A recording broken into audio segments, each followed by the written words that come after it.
মৃত্যুর পর কি আসলেই কোনো জীবন আছে? এটা এমন একটা প্রশ্ন যা যুগ যুগ ধরে মানুষ ভেবে আসছে।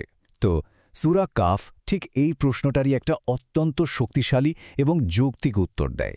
আসুন আজ আমরা এই সূরাটার গভীরে যাই আর দেখি পুনরুত্থানের পক্ষে এর যুক্তিগুলো ঠিক কতটা জোরালো। দেখুন, পুরো আলোচনাটা শুরু হচ্ছে একটা খুব সাধারণ কিন্তু খুবই গভীর সংশয় থেকে। কথাটা হলো, আমরা মরে গিয়ে যখন ধুলো হয়ে যাব, তারপর আবার আমাদের জীবিত করা হবে? এটা তো একটা অসম্ভব ব্যাপার। এই প্রশ্নটাই কিন্তু সূরা কাহাফের আলোচনার একেবারে কেন্দ্রে রয়েছে, আর এই পুরো সূরাটা যেন এরই একটা জবাব। আসলে এই যে সংশয়, এটাকে শুধু অবিশ্বাস বলে উড়িয়ে দিলে হবে না। এর পেছনে একটা গভীর দ্বিধা কাজ করে, যা আমাদের কাছে খুবই স্বাভাবিক মনে হতে পারে। মানে ব্যাপারটা এতটাই অবিশ্বাস্য লাগে যে মেনে নেওয়া কঠিন।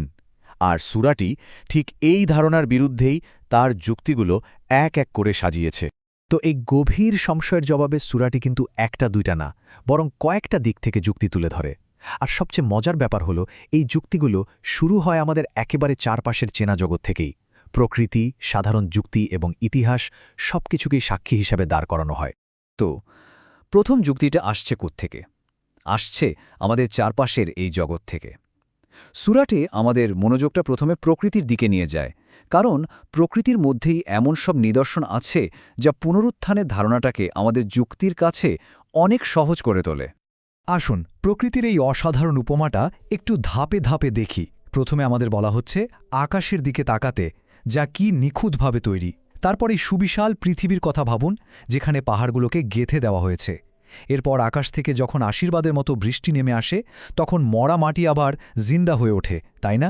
আর ঠিক এখানেই মূল পয়েন্টটা বলা হচ্ছে, মানুষের পুনরুত্থানও ঠিক এভাবেই ঘটবে।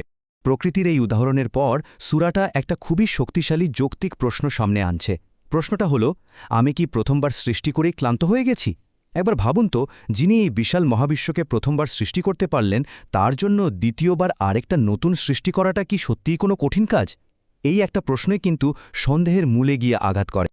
আচ্ছা, প্রকৃতি আর যুক্তির পর এবার যুক্তি আসছে ইতিহাস থেকে।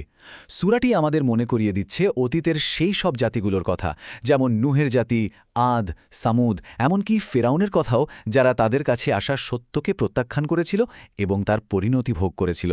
ইতিহাস যেন আমাদের একটা প্যাটার্ন দেখাচ্ছে, অবিশ্বাস এবং তার পরিণতির একটা চক্র। বাইরের জগতের কথা তো হলো, এবার তাকানো যাক ভেতরের দিকে। সূরাটি আমাদের এমন এক বাস্তবতার কথা বলছে, যেখানে আমাদের প্রতিটা কাজ, প্রতিটা মুহূর্ত নিখুঁতভাবে পর্যবেক্ষণ করা হচ্ছে এবং রেকর্ড করা হচ্ছে। এটা হলো ঐশ্বরিক জ্ঞান আর আমাদের সম্পূর্ণ জবাবদিহিতার একটা ধারণা। এই নৈকট্যের গভীরতাটা বোঝানোর জন্য একটা অসাধারণ আয়াত আছে। ভাবুন, বলা হচ্ছে, আমি তার ঘাড়ের সার রগের চেয়েও বেশি কাছে রয়েছি। এর মানে কি? এর মানে হলো, আমাদের মনের একেবারে গভীরে লুকিয়ে থাকা চিন্তাগুলো তার কাছে একদম স্পষ্ট, কিছুই গোপন নেই। এই যে অ্যাকাউন্টেবিলিটির ধারণাটা সূরা কাফেটাকে একেবারে চোখের সামনে তুলে ধরেছে। এখানে বলা হচ্ছে, আমাদের সাথেই দুজন অদৃশ্য লিপিকর থাকেন, একজন ডানে একজন বামে। আমাদের মুখ থেকে একটা শব্দও বের হয় না, যার সাথে সাথে রেকর্ড করা হয় না। ভাবুন তো, কিছুই বাদ যাচ্ছে না। এবার আমরা চলে আসছি বর্ণনার ক্লাইম্যাক্সে। সেই অবশ্যম্ভাবী মুহূর্তের কথা বলা হচ্ছে, যখন মৃত্যু আসবে এবং বিচারের দিন শুরু হবে। এটা এমন এক বাস্তবতা যখন সবার দৃষ্টিশক্তি তীক্ষ্ণ হয়ে যাবে। যে মুহূর্তটা আসবেই, মৃত্যুর সেই ঘোর এক সময় পরম সত্যকে সামনে নিয়ে আসবে। আর সূরাটি মনে করিয়ে দিচ্ছে, এটাই তো সেই জিনিস যেটা থেকে মানুষ সারা জীবন পালানোর চেষ্টা করে, কিন্তু শেষ পর্যন্ত এর মুখোমুখি হতেই হবে। আর তখন কি বলা হবে? অস্বীকারীদের বলা হবে, তুমি তো এই দিনটা নিয়ে একেবারেই উদাসীন ছিলে। আজ আমরা তোমার চোখের ওপর থেকে পর্দাটা সরিয়ে দিয়েছি, তাই আজ তোমার দৃষ্টি খুব প্রখর। মানে সেই মুহূর্তে আর কোনো দ্বিধা, কোনো সংশয় থাকবে না। সবকিছু কাচের মতো পরিষ্কার হয়ে যাবে। এই বিচারের দৃশ্যটা আরও জীবন্ত হয়ে ওঠে যখন বলা হয়, প্রত্যেক আত্মাকে সেদিন হাজির করা হবে, আর তার সাথে থাকবে দুজন সঙ্গী। একজন হলো চালক, যে তাকে ঠেলে বিচারের দিকে নিয়ে যাবে, আর অন্যজন হলো সাক্ষী, যে তার সারা জীবনের কাজের সম্পূর্ণ রেকর্ড নিয়ে হাজির হবে। তো এই চূড়ান্ত বিচারের পর কি হবে? দুটো আলাদা পরিণতি, দুটো আলাদা পথ তৈরি হবে। এই অংশে আমরা দেখব বিশ্বাস এবং অবিশ্বাসের চূড়ান্ত ফলাফল কি দাঁড়ায়। এখানে দুটো দলের চরিত্র একদম পাশাপাশি তুলে ধরা হয়েছে।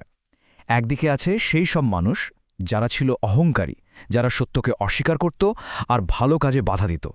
আর ঠিক তার উল্টো দিকে আছে সেই সব মানুষ যারা ছিল অনুতপ্ত, যারা না দেখেও পরম করুণাময়কে ভয় পেত আর অনুতপ্ত একটা হৃদয় নিয়ে তার কাছে ফিরে আসত। অস্বীকারীদের পরিণতির ভয়াবহতা বোঝানোর জন্য জাহান্নামের নিজের একটা উক্তি তুলে ধরা হয়েছে। ভাবুন একবার, সেদিন জাহান্নামকে প্রশ্ন করা হবে, তুমি কি ভরে গেছ? সে উত্তরে বলবে, আরও আছে কি? কিন্তু এর ঠিক উল্টো দিকে ধার্মিকদের জন্য কি অপেক্ষা করছে? তাদের জন্য জান্নাতকে একেবারে কাছে নিয়ে আসা হবে, আর তাদের বলা হবে, এখানে তোমরা যা কিছু চাইবে সবই পাবে, আর আমার কাছে তোমাদের জন্য রয়েছে আরও অনেক বেশি কিছু। এটা একটা সীমাহীন পুরস্কারের প্রতিশ্রুতি। তাহলে এই পুরো আলোচনার উদ্দেশ্যটা কি?